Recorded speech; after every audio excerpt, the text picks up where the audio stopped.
namale kandole wakayotu nuyam namale kayotu nunje namale kandole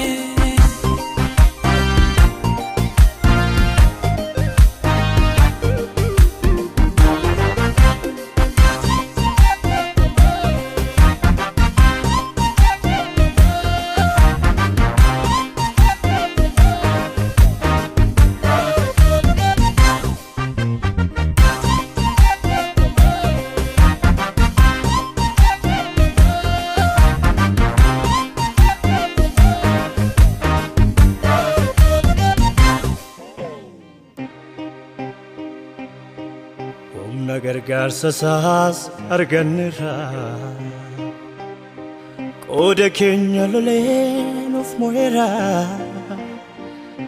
harka keenya qabee nus cenerra bara barootattis dabarree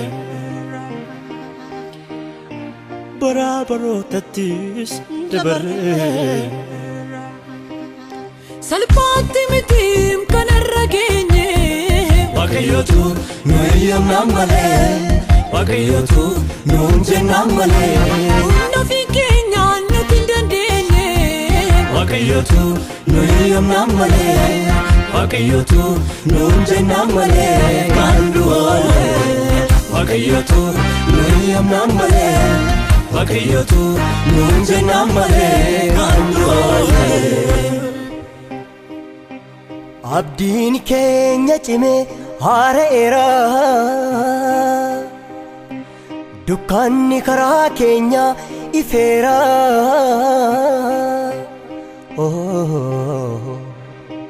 diinni kaayyoo keenya salphateera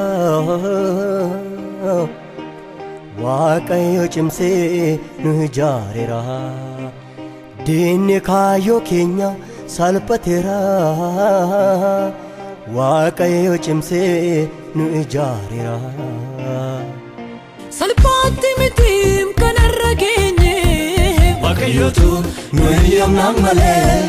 wakayotu nunje namale nafi keenya nuti dandeenye wakayotu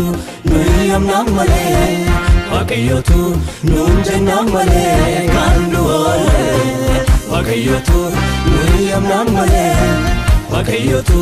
nunje namale kanduole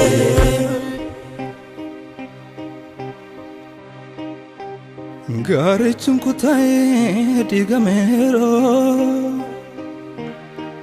aduun tolaarraa siinuu ba'eera bakka yaanne geenye milkoomneera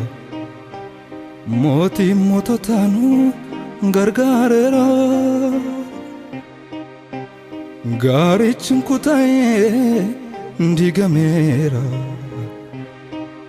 aduun tolaarraas nu ba'eera bakka yaanne geenye milkoomneera mootiin moototaanu gargaareera mootiin moototaanu gargaareera Goftuma saim na waguma saim na unasadadana Jabina saim na fayesu saim na unasadadana Goftuma saim na waguma saim na unasadadana Jabina saim na fayesu saim na unasadadana Alfa Omega Angelka Bafidoma Oma ondoma Kanaka sanjiro harrasta ibaru Kanondum tuabaru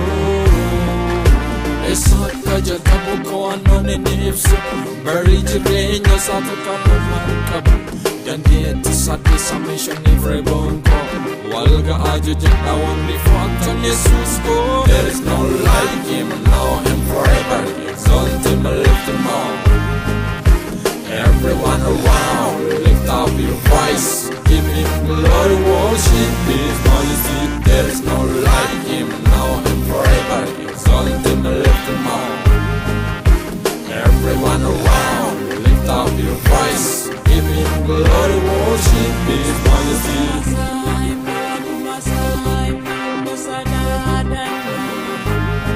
Jabina saim na kayisu saim na sadadana Ufma saim na wakuma saim na sadadana Jabina saim